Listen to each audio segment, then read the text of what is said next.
Recording with external microphone. System sound volume set to 100%. Hello everyone. Well, I'm back again in this 12th voice note and the fourth one with you. So, I've told you all about the story and I've given you the meaning also. Now, I'll read the text and explain it to you. But, I'll explain only those parts which require explanation. Otherwise, I'll read on. So, please pay attention. Here we go. I started for school very late that morning and was in great dread of a scolding, especially because M. Hamill had said that he would question us on participles, and I did not know the first word about them. So the story is told by a little boy called Franz. His name will appear in the middle of the story. And he was late for school that day, and that is why he feared that he would be scolded. Not so much because he was late, but more because he wasn't prepared with participles, which Mr. M. Hamill asked him, or rather had asked him to be prepared with. तो उसको participle से prepare होना था और वो prepare नहीं था.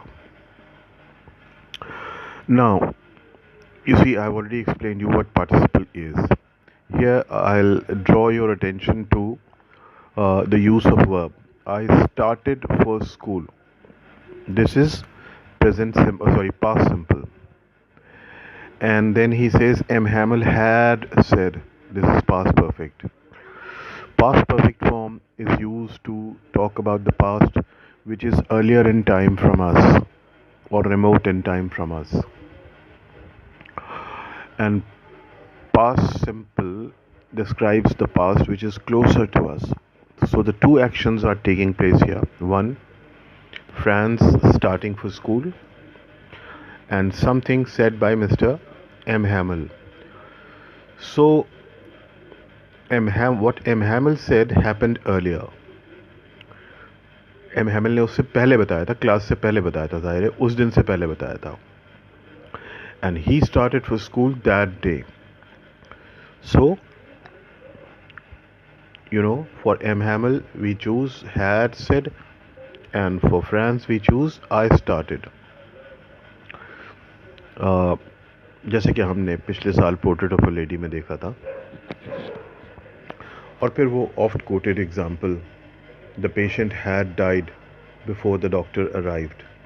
तो ये तो बहुत घिसी पिटी एग्जाम्पल है. पेशेंट पहले मरा, डॉक्टर बाद में आया. तो जो पहले हुआ उसके लिए पास्ट परफेक्ट, जो बाद में हुआ उसके लिए पास्ट सिंपल. तो इसका ध्यान रखना हमें. Now in the story you have to spot other examples of this kind and study them and try to find out 70%. why past perfect form has been used. Okay, so come to the story. Franz was afraid.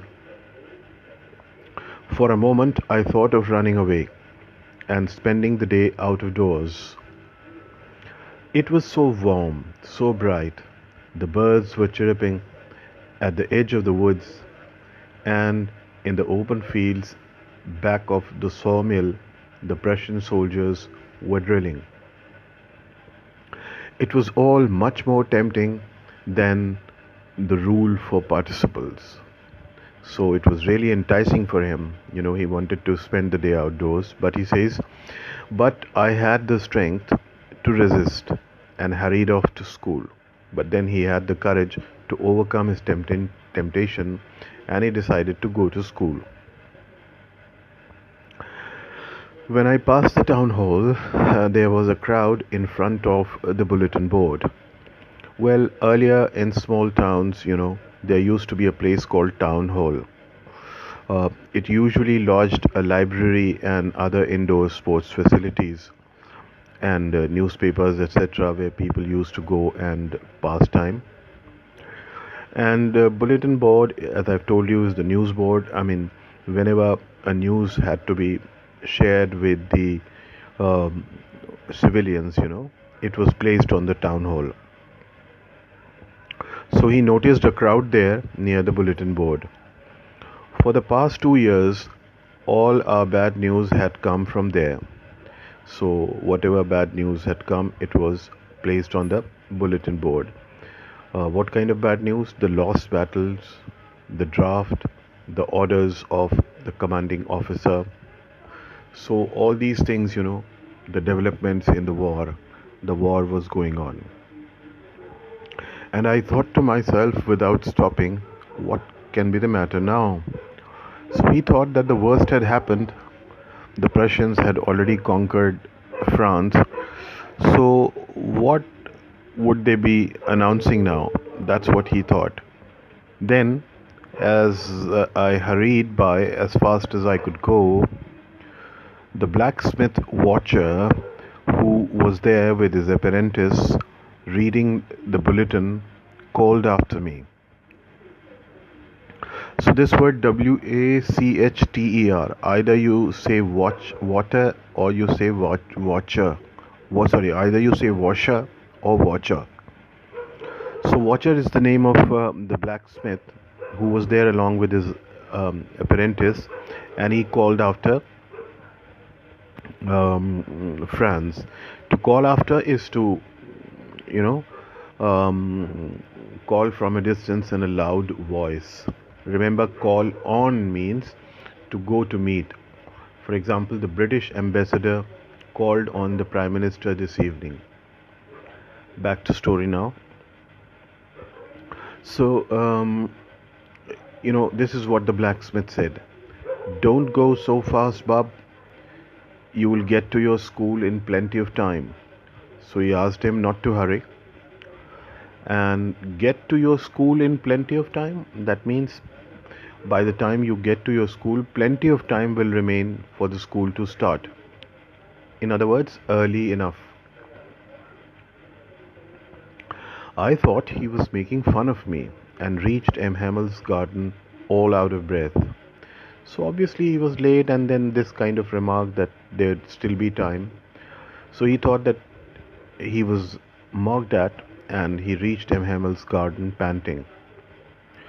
Usually, when the school began, there was a great bustle, a great hurry.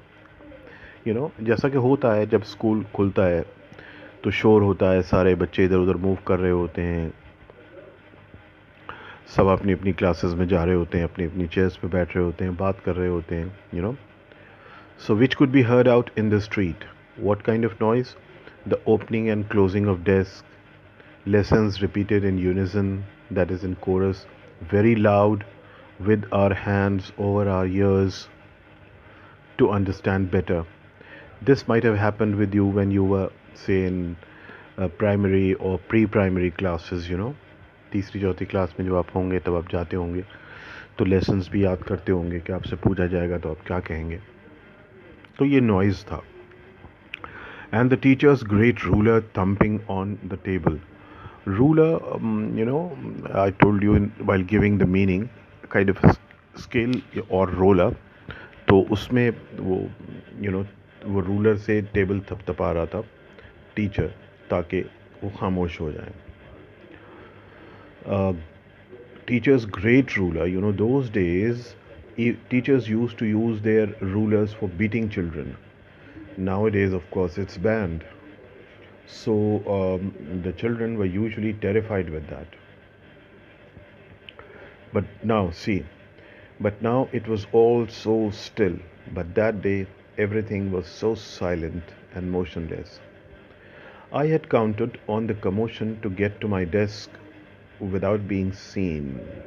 So he had planned or thought that because there would be so much of noise, so he'll quickly move to his desk without being noticed by anybody. But of course, that day, everything had to be as quiet as Sunday morning. So that was pretty unusual. That was the first unusual thing that Franz noticed. Through the window, I saw my classmates already in their places and M. Hamel pacing up Screen and off. down with his terrible iron ruler under his arm. You see, he's frightened of the ruler. I had to open the door and go in before everybody. You can imagine how I blushed and how frightened I was. So, obviously, he says you can imagine how shy, how ashamed I felt. Blushed here means ashamed. Kitni sharm aayi mujhe. And how frightened I was. He was terribly frightened, thinking that Mr. M. Hamel would now beat him in front of everyone. But nothing happened. M. Hamel saw me and said very kindly, "Go to your place quickly, little Franz. We were beginning without you." I jumped over the bench and sat down at my desk. Not till then, when I had got a little over my fright, did I see that our teacher had on his beautiful green coat, his frilled shirt, and his little black silk cap, all embroidered, that he never wore except on inspection and prize days. So, this was the second surprise for him. When he was able to control his fear somewhat, he noticed that his teacher was not wearing his usual dress, rather, he was wearing his best dress. He was in his green coat, frilled shirt, and silk cap, all embroidered. This he used to wear only on inspection days or on important days. Besides, the whole school seemed so strange and solemn. Solemn? Seriously sad. But the thing that surprised me most was to see on the back benches that were always empty the village people sitting quietly like ourselves. So, yes, this thing was the most surprising. He saw the benches also were full of villagers, grown up people, you know. They too were sitting quietly there. Look who was there, old Hauser with his three-cornered hat, the former mayor, the former postmaster, and several others besides. Everything looked sad. Sorry, everyone looked sad, and Hauser had brought an old primer thumbed at the edges. देखिए वो elementary किताब थी जो कि कोनों से ज़रा सा डैमेज हो गई थी पढ़ने की वजह से. And he held it open on his knees with his great spectacles lying across the pages. While I was wondering about it all, Mr. M. Hamel mounted his chair and, in the same grave and gentle tone which he had used to me, said, So, Mr. M. Hamel, again in a very gentle tone, addressed the students and the village people. This is what he said: "My children, this is my last lesson that I shall give you. The order has come from Berlin to teach only German in the schools of Alsace and Lorraine. The new master comes tomorrow. This is your last French lesson. I want you to be very attentive." So look at the reaction of France now. What a thunderclap these words were to me. Oh, the wretches! That was what they had put up on the bulletin board. So this news came as a shock to him, like a thunderclap, you know. This was a news of a very unpleasant event. And he now understood that wretches is the word used for Prussians, you know. That's what they had put up on the notice board. That is why there was a crowd there and they were reading it. Now, some rhetorical sentences. Rhetorical sentences are sentences which are used to emphasize. Listen to it first. My last French lesson? Why? I hardly knew how to write. I should never learn anymore. I must stop there then? So he said he thought to himself that he hardly knew how to write, and so he, you know, how could it be his last French lesson? Does it mean that he should stop there? These are all exclamatory and rhetorical sentences expressing his shock. Oh, how sorry I was for not learning my lessons, for seeking birds' eggs, or going sliding on the Saar. So you see, he is already feeling sorry for wasting time and not studying. You see, this happens. When we are asked not to do a thing, we begin liking it. पहले उसे ये पढ़ाई बोझ लगती थी, लेकिन अब उसे अफसोस हो रहा है. You know, look, my books that had seemed such a nuisance a while ago, so heavy to carry, my grammar and my history of the saints, were old friends now that I couldn't give up. So the same books, which a short while ago appeared to him a nuisance, something troublesome, the same books now began appearing as a friend. M. Hamel too, the idea that he was going away, that I should never see him again, made me forget all about his ruler and how cranky he was. And then he started thinking that he would never get to meet Mr. M. Hamel, so he forgot all about his eccentricity, his crankiness, and forgot all about his ruler. उसका सारा डर चला गया और भूल गया कि वो कितना सनकी आदमी था. उसको वो अच्छा लगने लगा क्योंकि अब उसे पता था कि वो अब एम हैमिल से नहीं मिल पाएगा. Poor man, it was in honor of this last lesson that he had put on his fine Sunday clothes. And now I understood why the old men of the village were sitting there in the back benches. So he thought that it was in the honor of his last lesson that Mr. M. Hamel had put on his fine Sunday clothes, and now he understood also why the village people were sitting in the on the back benches. It was because they were sorry too that they had not gone to school more. They too were feeling sorry that they didn't study. It was their way of thanking our Master for 40 years of faithful service and of showing their respect for the country that was theirs no more. So, in a way, they were showing respect for their master as well as for their country. But unfortunately, that country was theirs no more because it was under the control of Prussians. While I was thinking all this, I heard my name called. It was my turn to recite. What would I not have given to be able to say that dreadful rule for the participle all through very loud and clear and without one mistake? So at that moment he wished that he could say that rule without one mistake. But I got mixed up on the first words and stood there holding on to my desk, my heart beating and not daring to look up. So because he got confused, so he didn't have the courage to look up, and he felt really embarrassed. He says, my heart beating. You see, the heart always keeps beating.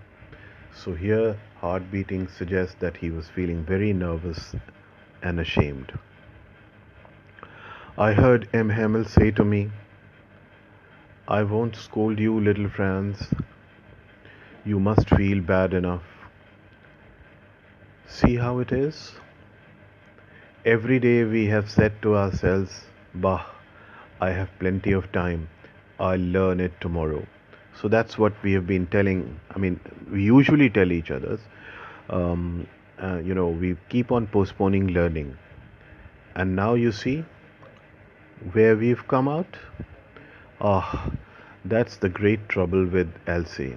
She puts off learning till tomorrow. So it's not just with Elsie, it's with all of us. Usually we keep on postponing learning until next day, and that next day never comes. M. Hamill continues and says, now those fellows out there will have the right to say to you, how is it you pretend to be Frenchmen? And and yet you can neither speak nor write your own language. अब तो वो Prussian soldiers जो drill कर रहे हैं वो कह सकते हैं कि भाई कैसे फ्रेंच हो तुम, ना तो तुम अपनी ज़ुबान बोल सकते हो ना लिख सकते हो.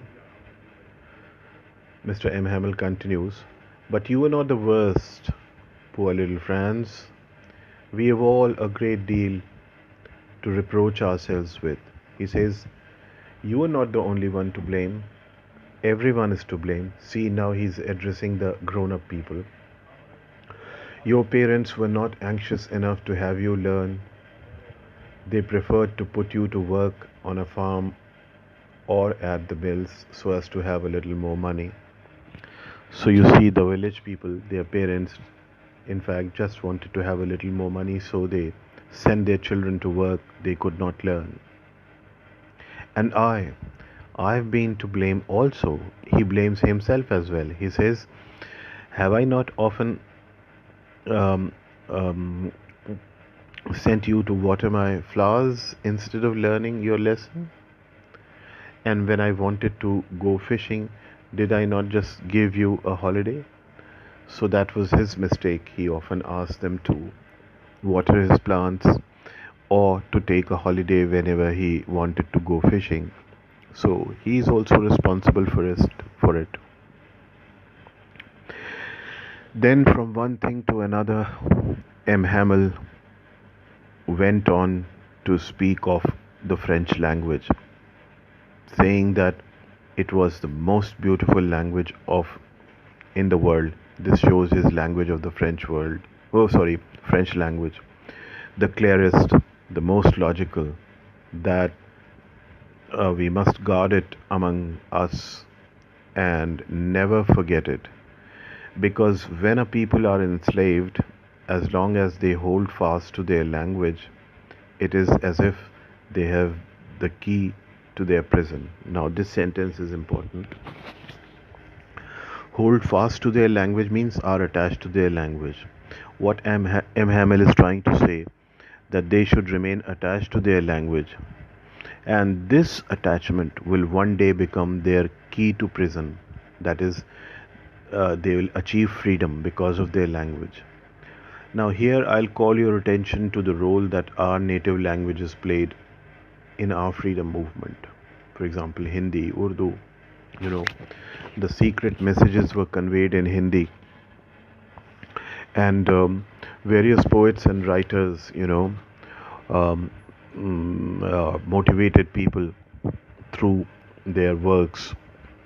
And since we are attached to our language, certain slogans which stuck to our heart, like Bharat Chodo Andolan, Quit India may not appeal us as much. जब कोई स्लोगन दूसरी ज़बान में होता है तो वो हमें इतना अपील नहीं करता जितना कि हमारी ज़बान में अपील करता है. तो अगर हम अपनी लैंग्वेज से अटैच रहेंगे तो एक ना एक दिन हमें आज़ादी मिल ही जाएगी. So this is the message that Mr. M. Hamill tries to give to everyone present there. Then he opened a grammar and read us our lesson. I was amazed to see how well I understood it. Now Franz was surprised. He understood it very well. Earlier he was not prepared with participle. All he said seemed so easy, so easy. I think too that I had never listened so carefully. You see, this is the change in students' attitude to learning. That is, he listened very carefully, and earlier he didn't do so. He himself admits it. यानी वो खुद मानता है कि पहले उसने इतनी तवज्जो से नहीं सुना जितनी तवज्जो से अब सुना. तो ये होता है जब हमें कोई चीज़ मना कर दी जाए तो फिर हम उसकी तरफ अट्रैक्टेड होते हैं और हम उसको यानी अचीव करने की कोशिश करते हैं. And he had never explained everything with so much patience. Now, this is the change in teacher's attitude. Mr. M. Hamill also, explained everything with great patience. Usually, teacher may lose temper. If one or two students ask the question again and again, then the teacher may lose temper, or at that time, Mr. M. Hamill may have beaten somebody. Some teachers discourage asking questions, questions asked by the students. But that day, Mr. M. Hamill had extraordinary patience. It seemed almost as if the poor man wanted to give us all he knew before going away and to put it all in our heads at one stroke. So it appeared that before going away, Mr. M. Hamill wanted to teach them everything that he knew, and not just that, but he wanted to make them remember, make them never forget it. So this comes to the first, now we come to the first set of questions. Let's quickly answer them. What was Franz expected to be prepared with for school that day? He was expected to be prepared with participle for school that day. What did Franz notice that was unusual about the school that day? Well, firstly, there was silence, there was no noise. Secondly, his teacher had put on his fine Sunday clothes, that is the green coat, frilled shirt, silk cap, all embroidered, which he never wore except on prize and inspection days.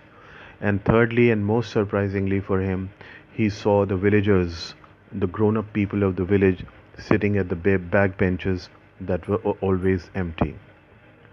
Question number 3. What had been put up on the bulletin board? The same thing, that is, that teaching of French was banned in Alsace and Lorraine, and that from that time onwards, only German would be taught in the schools of Alsace and Lorraine. So we have completed part 1. Now I'll take up part 2 80%. and the question and answers in the next voice note, because it's been already more than about 30 minutes. So till we meet again, it's goodbye from me. Device unlocked. 230. Pause button.